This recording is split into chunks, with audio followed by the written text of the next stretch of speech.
আসসালামু আলাইকুম। চতুর্থ শ্রেণীর গণিত বিষয়ে সবাইকে স্বাগত জানাচ্ছি। তো চতুর্থ শ্রেণীর শিক্ষার্থী বন্ধুরা, তোমাদের যে প্রথম অধ্যায় আছে সংখ্যা ও স্থানীয় মান। তো আমরা তৃতীয় শ্রেণীতে কিন্তু সংখ্যা এবং স্থানীয় মান সম্পর্কে অনেকটা শিখেছি, জেনেছি। তো চতুর্থ শ্রেণীতে প্রথম অধ্যায়ে সংখ্যা স্থানীয় মান আছে। তো আমরা এখানে যে মূল প্রশ্ন, এটা হলো মূল প্রশ্নটি হলো একটি পরিবেশ বান্ধব গাড়ির মূল্য, এটা সংখ্যা দেওয়া আছে, দেখো 3, 1, 2, 8, 4, 1 এই টাকা। ঠিক আছে, এখন এটা তো আমরা চিনি না, তাই না? এটা কত বড় একটা সংখ্যা, 1, 2, 3, 4, 5, 6 অঙ্কের একটা সংখ্যা, এই টাকাটা দেওয়া আছে। আমরা কিভাবে এই সংখ্যাটি গণনা করে পড়তেও লিখতে পারি, তাই না? এখন আমরা এই সংখ্যাটা আমরা গণনা করে পড়তে লিখতে পারছি না, এটা পড়তে লিখতে পারছি না, তাহলে আমাদের পড়তে লিখতে পারতে হবে। আমি বড় একটা সংখ্যা দেখছি, কিন্তু এটা তো আমি পড়তে পাই না, লিখতেও পাই না। এখন দেখো এই এই এই চরিত্র, যেটা কি চরিত্র বলো তো? তোমাদের বইতে যে 3টি চরিত্র আছে, তার মধ্যে রাফি, তুলি আর টিয়া। তো এই রাফি বলছে, এসো আমরা ভেবে দেখি কিভাবে বড় সংখ্যা গণনা করা যায়। এখন তুলি বলছে, আমরা তৃতীয় শ্রেণীর মতোই স্থানীয় মান ব্যবহার করে গণনা করে পড়তেও লিখতে পারি, চলো আমরা গাড়ির মূল্য পড়েও লিখি। এখন তোমরা কিন্তু একক, দশক, শতক, হাজার, অযুত, লক্ষ, একক, দশক, শতক, হাজার, অযুত, লক্ষ এগুলো কিন্তু তৃতীয় শ্রেণীতে পড়েছো, তাই না?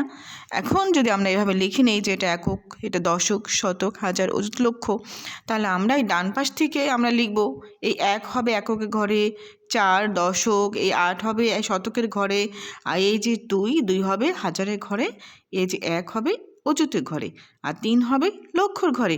তাহলে আমরা কি পেয়েছি? লক্ষর ঘর আছে 3, তাহলে এটা হবে 3 লক্ষ। আর আরেকটা বিষয় কিন্তু তোমরা শিখেছিলে, মনে আছে তো? দেখো, অযুত এবং হাজার এই দুইটি ঘর আমরা একত্রে লিখব। এখানে কত? 1, 10, এখানে 1 আছে, এখানে আছে 2 আছে, তাই 1, 10, 2 যদি আমরা একসাথে ধরি দুইটা, তাই 12 হয়।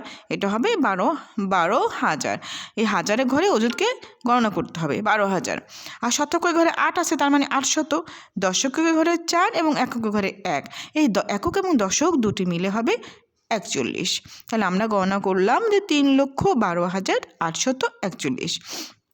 তাহলে আমরা এই যে সংখ্যাটা আমরা প্রথমে পড়তে পারি নাই, এখন কিন্তু পড়তে পারছি, যে এই সংখ্যাটি পড়ি, এটা হলো 3,12,841। ঠিক আছে, এখন আমরা কিন্তু স্থানীয় মান বের করা শিখেছিলাম, তাই না? স্থানীয় মান বের করে কীভাবে? আমরা এভাবে সংখ্যা লিখে একের উপর দাগ দিয়ে এভাবে দিব। তাহলে এই 1 হলো একক, এক কি? একক। একক মানে কি? ওর স্থানীয় মান 1, তাহলে এই যে আমরা লিখেছি স্থানীয় মান 1। 4, 4টা কি? 4 হলো দশক, 4 হলো দশক, একক দশক, তাহলে 4-এর স্থানীয় মান কি? দশক, মানে 4 দশকে 40 হয়, এই দেখো 40। এবার 8, 8-এর স্থানীয় মান কি? একক, দশক, শতক, 8 শতক, তাহলে শতক মানে কি? শত, যেহেতু 8 শতক মানে কি? 800, এই যে আমরা লিখেছি 800। এরপরে 2 হলো একক, দশক, শতক, হাজার, তাহলে 2 হলো হাজার, তাহলে 2000। এবং আমরা কিন্তু 2000 এবং অযুত একত্রে লিখি, তাই না? তাহলে দেখো 2000টা কত হবে? এই যে আমরা 2000 একক, দশক, শতক, হাজার 2000 লিখেছি, আর এই যে 1 একক, দশক, শতক, হাজার, অযুত, এক হলো অযুত ঘরে, এই 1 অযুত, অযুত হবে, দেখো এই যে 1 অযুত লিখেছি, একক, দশক, শতক, হাজার, অযুত, 1 অযুত এখানে দেওয়া হয়েছে, এই 1 অযুত আর 2000 এ দুটো মিলে কত হয়? 12, এটা হবে 12,000। ঠিক আছে, এরপর 3 হলো 3 লক্ষ, 3 লক্ষ, দেখো একক, দশক, শতক, হাজার, অযুত, লক্ষ, আমরা 3 লক্ষ লিখেছি। এই হলো আমরা স্থানীয় মান বের করার নিয়ম।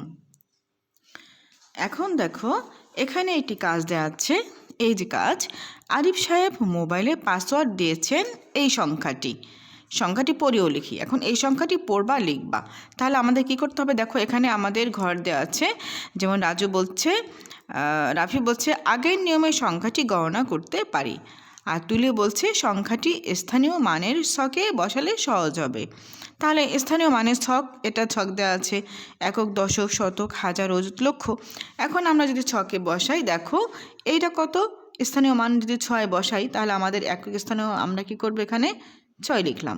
এরপরে 2, 1 আছে দশকে স্থানীয় মান, এরপরে 5 আছে শতকে, 5 হলো শতক, এরপর আছে হাজারের ঘরে 0, এরপর আছে 9 অযুতের ঘরে 9, এরপরে 2 আছে লক্ষর ঘরে। ঠিক আছে, তাহলে আমরা কিন্তু এখানে লিখতে পারি, কি লিখতে পারি, 2 লক্ষ। তাহলে আমরা এখানে কিন্তু বানান করে লিখতে পারি 2 লক্ষ। এখানে হবে 2 লক্ষ। এটা কি 9 এবং 1000, অযুত এবং 1000 এ দুটো মিলে হবে কত, 90। তাহলে আমরা এখানে লিখব 90,000, 90,000। এরপর দেখো শতকের ঘরে আছে 5, তাহলে এখানে হবে 500। আর দশক এবং একক এ দুটি মিলে হবে 16, এখানে হবে 16।